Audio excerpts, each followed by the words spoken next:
Hello everyone, today we are going to study about the gross anatomy of the ear. We will discuss about the parts of the ear, that is the outer ear, middle ear and the inner ear. I will tell you separately, I will discuss each part separately. Lymphatics, nerve supply, blood supply, function, structures, alright. Then we will learn about the hearing process. In the end I will tell you what is the hearing process of the ear, how we hear the sound. So without further delay, let's get started. This is actually the structure of the ear. We are talking about the structure of the ear. This is the structure of the ear. You can see here is the ear is consist of three parts, that is outer ear, then here middle ear, in the last it is inner ear. Actually the parts of the ear are three. This is the outer ear, alright, this is the middle ear and this one is the inner ear. So we will see each and every structure of each part of the ear. First of all, we will see for the outer ear. Outer ear is composed of three structures. And what are those three structures? First of all, auricle. Auricle is the outermost part of the ear, that is cartilaginous, alright. Then it is continued by external auditory canal, or we can say external acoustic meatus. It is also known as external acoustic meatus. So after that there is continuation with temporal membrane. So that is tympanic membrane. So there is continuation with the tympanic membrane. This tympanic membrane is actually oval in shape, alright.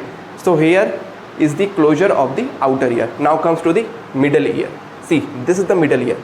Middle ear is consist of two parts. First of all, it consists of the ossicles, second eustachian tube.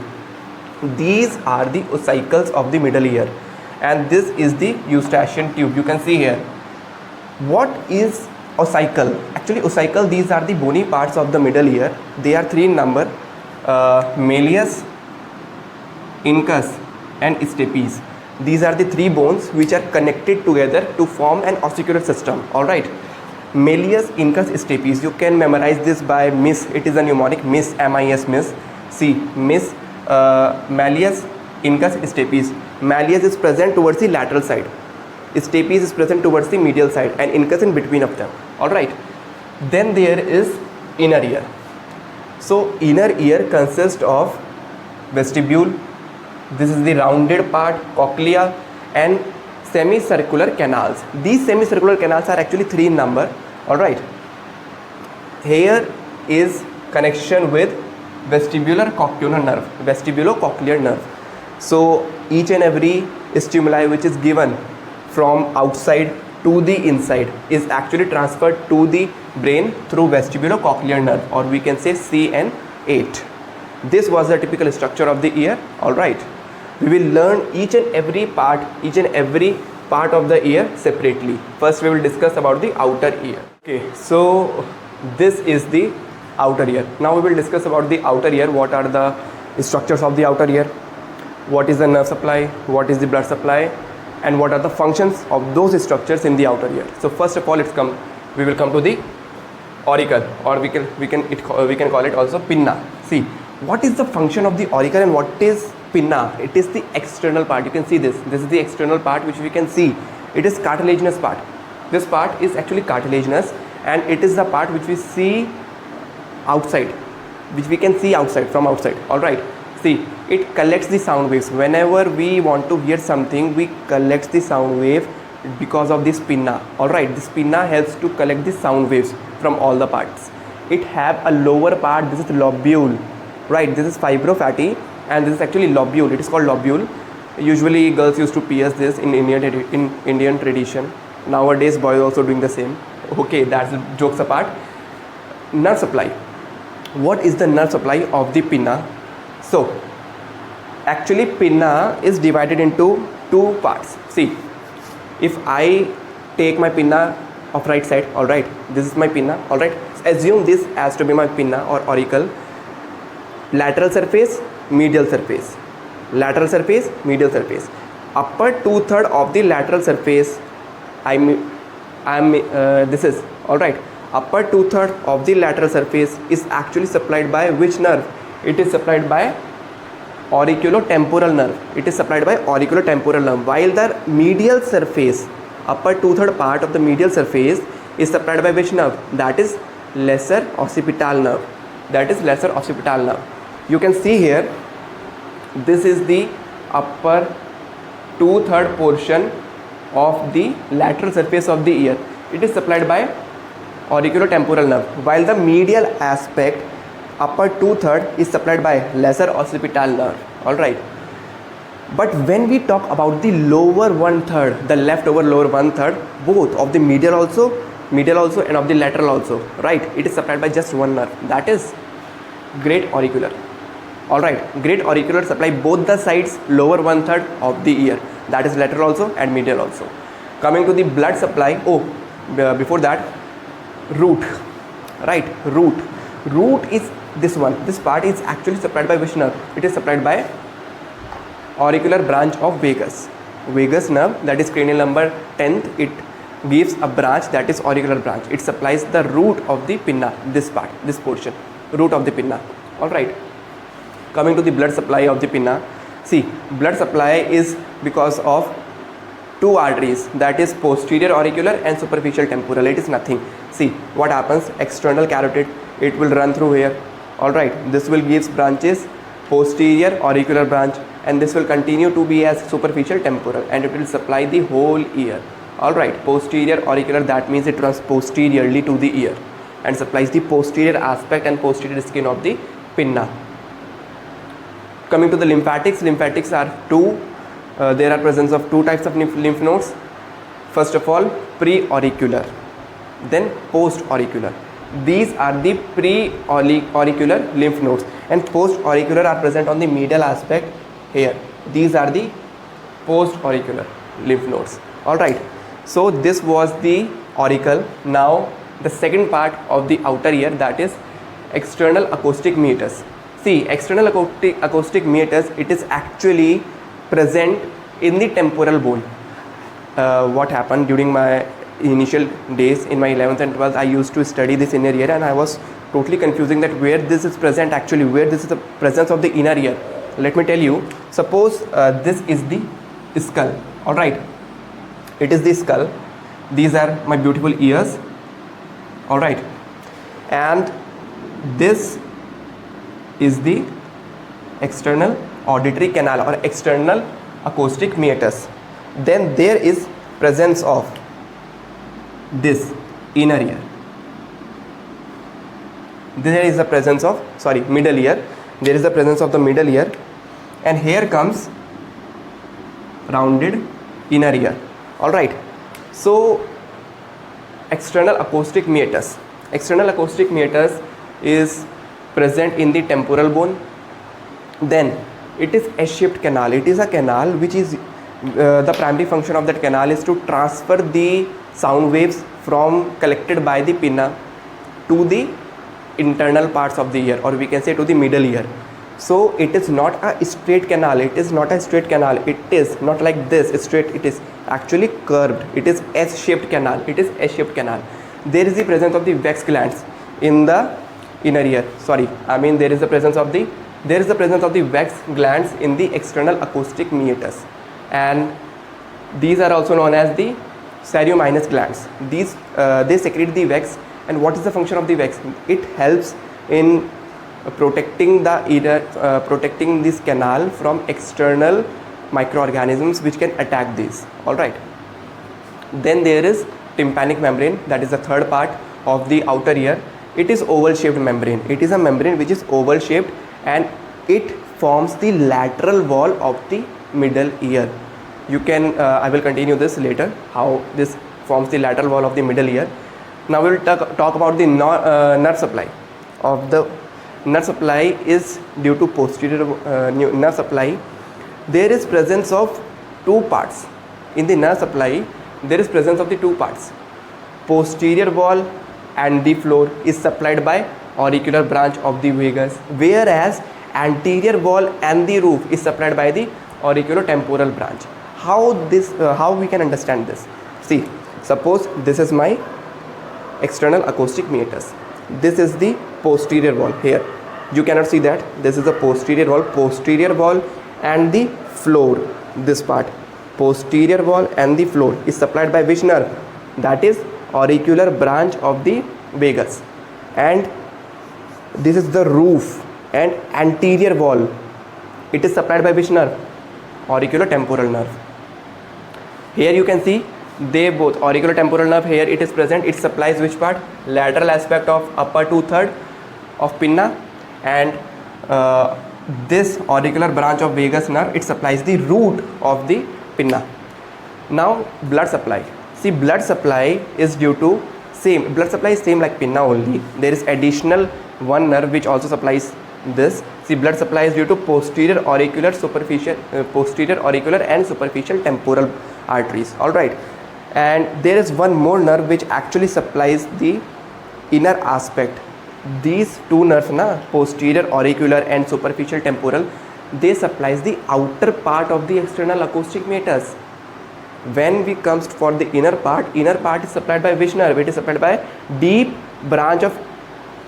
auricular branch of maxillary artery. Outer part of the external acoustic meatus is supplied by which nerve? It is supplied by posterior auricular and superficial temporal. All right, the same supply as we can see here is also auricle, same supply for the auricle also, and the inner part is supplied by deep auricular branch of maxillary artery. This was total outer ear. I told you about the nerve supply of each part, about the blood supply, the lymphatics of the each part. So one more important point when we are talking about the temporal membrane. See, temporal membrane is a membrane which is not derived from a single derma. It is made up of 3 layers. It is derived from ectoderm also, mesoderm also, endoderm also. It is derived from all the 3 layers. It have external layer, or we can say lateral layer, that is ectodermal in origin. It have medial layer, that is endodermal in origin. Middle, both of the layer, there is a layer which is present which is mesodermal in origin. Okay, now we'll continue with the middle ear. Middle ear consists of 2 parts, I told you, ossicles and eustachian tube. We will learn about all those parts, and we will learn what are the functions, what are the relations of these parts. See, this is a shape of middle ear. This is the typical shape of the middle ear. Middle ear consists of ossicles, that is malleus, incus, and this one is stapes. These are the 3 bones which are connected together and they form the ossicular system. What is the function of malleus? What is the function of incus and the stapes? See what happens whenever there is a flow of the vibrations from the outer environment to the external acoustic meatus, and then they transfer to the tympanic membrane. So tympanic membrane vibrates like this. Then when it vibrates, it supplies its vibration to these 3 bones, and then these 3 bones supplies this vibration to inner part of the ear. All right, then there is second part, that is eustachian tube. Inner ear cavity, or we also call it tympanic cavity. This cavity is also differentiated into 3 parts: epitympanum, mesotympanum, hypotympanum. Epitympanum is in very close association with ossicles, or we can say ossicles are present in epitympanum, whereas mesotympanum represents the tympanic membrane. It represents the tympanic membrane. Then there is the presence of the hypotympanum. Hypotympanum closely associates with eustachian tube. There are 2 muscles are also present in this. 2 muscles are tensor tympani and stapedius. Tensor tympani, as the name itself suggests, tensor means to tense. So what happens? It keeps the tympanic membrane tense. It keeps like this tensed. All right. And stapedius, it pulls the stapes bone. Why there is need to pull the stapes bone? Actually, I will tell you. So what happened? The vibrations which are coming from the outside, they are very much high. If they are as it is transferred to the inner parts of the ear will damage. So what to do?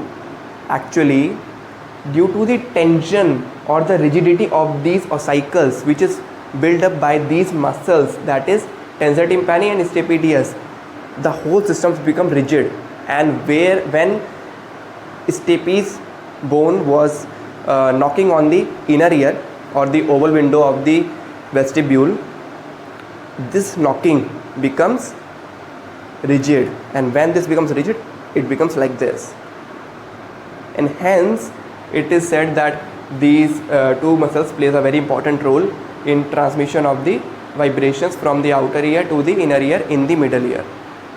What is the function of the eustachian tube? Eustachian tube is actually, it builds up the pressure. It builds or equalizes the pressure inside the middle ear cavity or the tympanic cavity. Why? Let me give you an example. If you have gone to some kind of hilly areas from the plain areas, there is atmospheric pressure low. There is low atmospheric pressure. So what happens when there is low atmospheric pressure and you suddenly have gone there? Your ear has become choked. You might have observed that. You might have feel that your ear has become choked. And then when you suddenly yawn like this,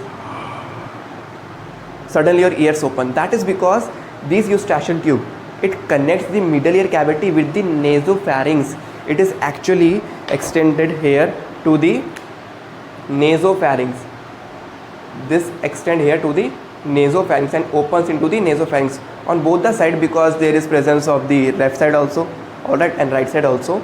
So from here the air vents up there and equalizes the pressure, alright. This was the function of the middle ear. Now this diagram is just one diagram which comprises all the relations of the middle ear.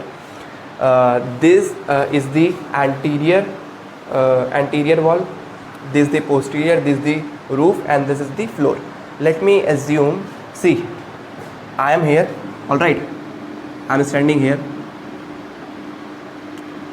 facing front, alright, like this. I am standing here, assume it like this, alright, assume it like this. Anterior wall, there are three structures which are related on the anterior wall. First one, tensor tympani. We talked here, tensor tympani.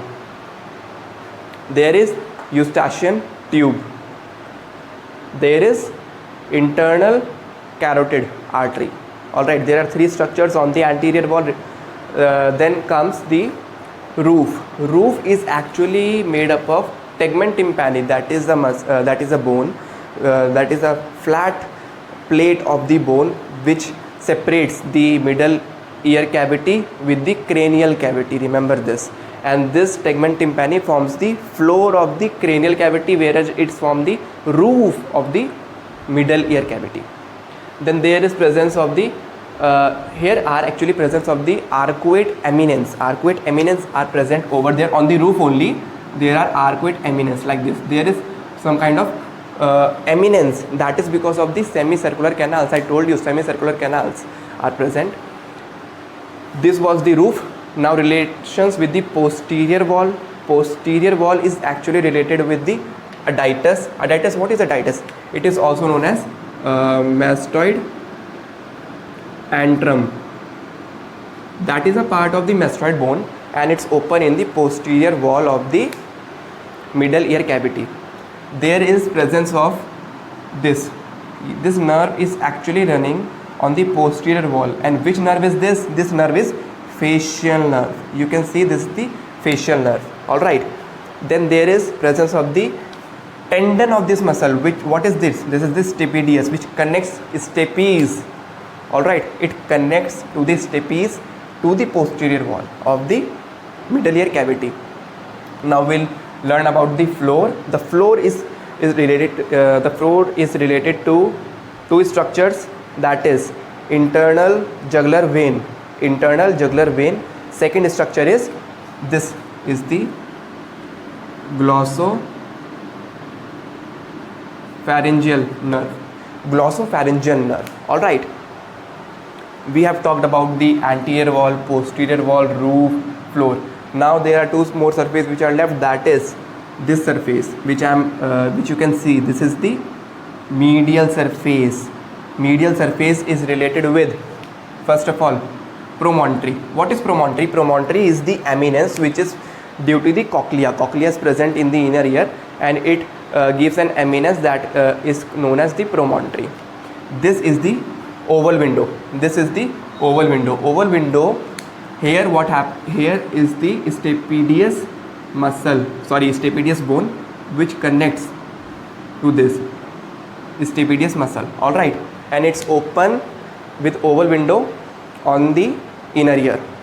Then there is the round window. Round window is actually covered by a secondary tympanic membrane. It is covered by the secondary tympanic membrane.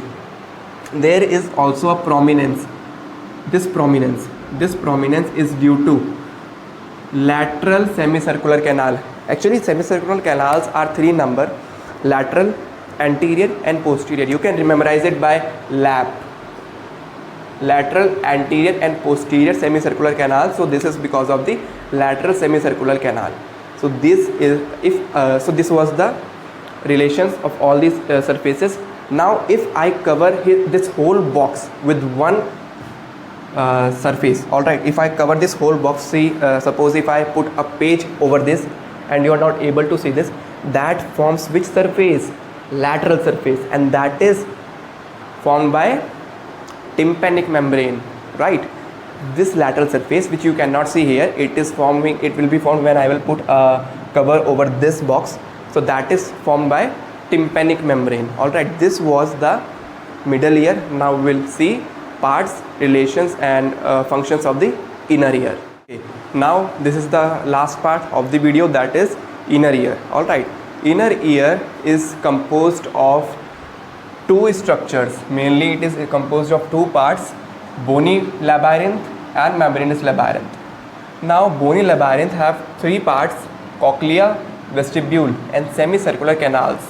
Membranous one have also 3 parts, that is cochlear duct, utricle and saccule. So let me tell you, this is the structure of the inner ear. This inner ear, all right.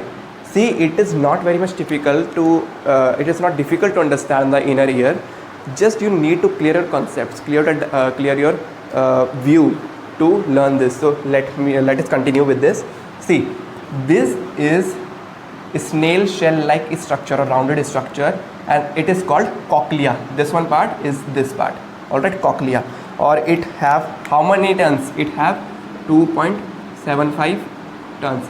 It shows 2.75 tons. Okay, so this is a snail shell like structure. It is rounded structure which is continued with vestibule. This part is the vestibule, all right, and these are the semicircular canals. These are 3 semicircular canals. I told you: lateral, anterior and posterior. All right, LAP, you can memorize them by LAP, LAP, LAP, lateral, anterior and posterior. One more important thing which you really want to know is that all the structures which I have made in the black color in this diagram is bony labyrinth, and all the structure which is made in blue color, that is membranous labyrinth. What is bony labyrinth? Bony labyrinth is like a or we can say it is like a shield which protects the membranous labyrinth. All right, see, membranous labyrinth also have 3 structures: cochlear duct, utricle and saccule. Cochlear duct is the duct which runs in the cochlea. Saccule is the portion which connects the cochlear duct to the vestibule, whereas utricle is the structure which connects the semicircular canals. All right, let me tell you one more thing. If this is the bony labyrinth and this one is the membranous labyrinth, so inside the bony labyrinth there is the presence of which part? Perilymph. See, perilymph, and after then inside the membranous labyrinth there is the presence of endolymph. See, perilymph and endolymph, these both are the fluids which are formed or filtered from the blood. Now coming to this diagram, see, this diagram is nothing. Actually what I have done, I have opened the curve, I have opened the turns. If this was like this, I have opened this like this. All right, so there are 3 structures which we really want to see: scala vestibuli, scala media, scala tympani. See, this is the external auditory canal or external acoustic meatus. These are the ossicular system. This is the oval window through which the stapes bones is connected. It continues with the scala vestibuli, and this is the perilymph of the scala vestibuli.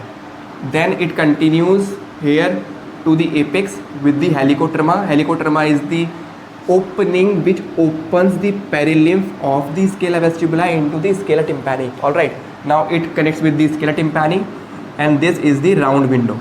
Alright, this is a round window, and it is covered by a membrane that is known as the secondary tympanic membrane. Between them is the presence of the scala media.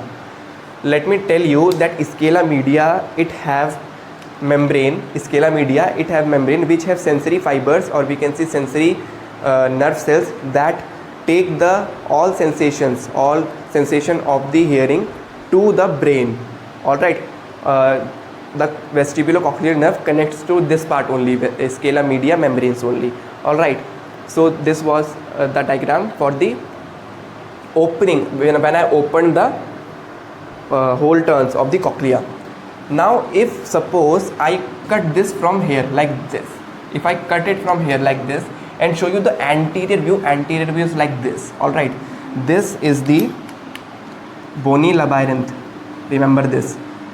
Inside is presence of the membranous labyrinth. See. All right, this is the cochlear duct. All right, this is the bony labyrinth, this part and this part, and this is the cochlear duct, or we can say this is the endolymph. Here is the presence of the endolymph, and here is the presence of the perilymph. These two areas are filled by the perilymph. See, one more important thing. I told you that the sensations are taken to the brain by the vestibulocochlear nerve through outer hair cells and inner hair cells, which are present in which part? Scala media. All right, so what happens when there is kind of vibrations, so what is actually the procedure? Let me tell you.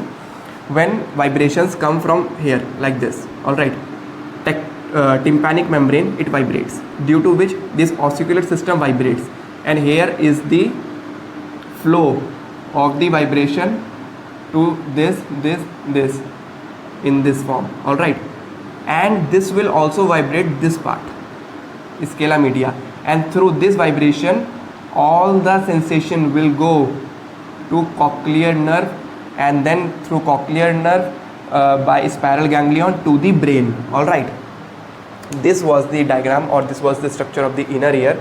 All right, so this was the inner ear. Let me review a whole what I have taught you today. We have learned about the outer ear, middle ear, inner ear. Outer ear have three structures, that is the auricle, external auditory canal, tympanic membrane. Middle ear is composed of two structures, ossicles and eustachian tube. Inner ear is composed of cochlea, vestibule and semicircular canals, and cochlea connects which nerve?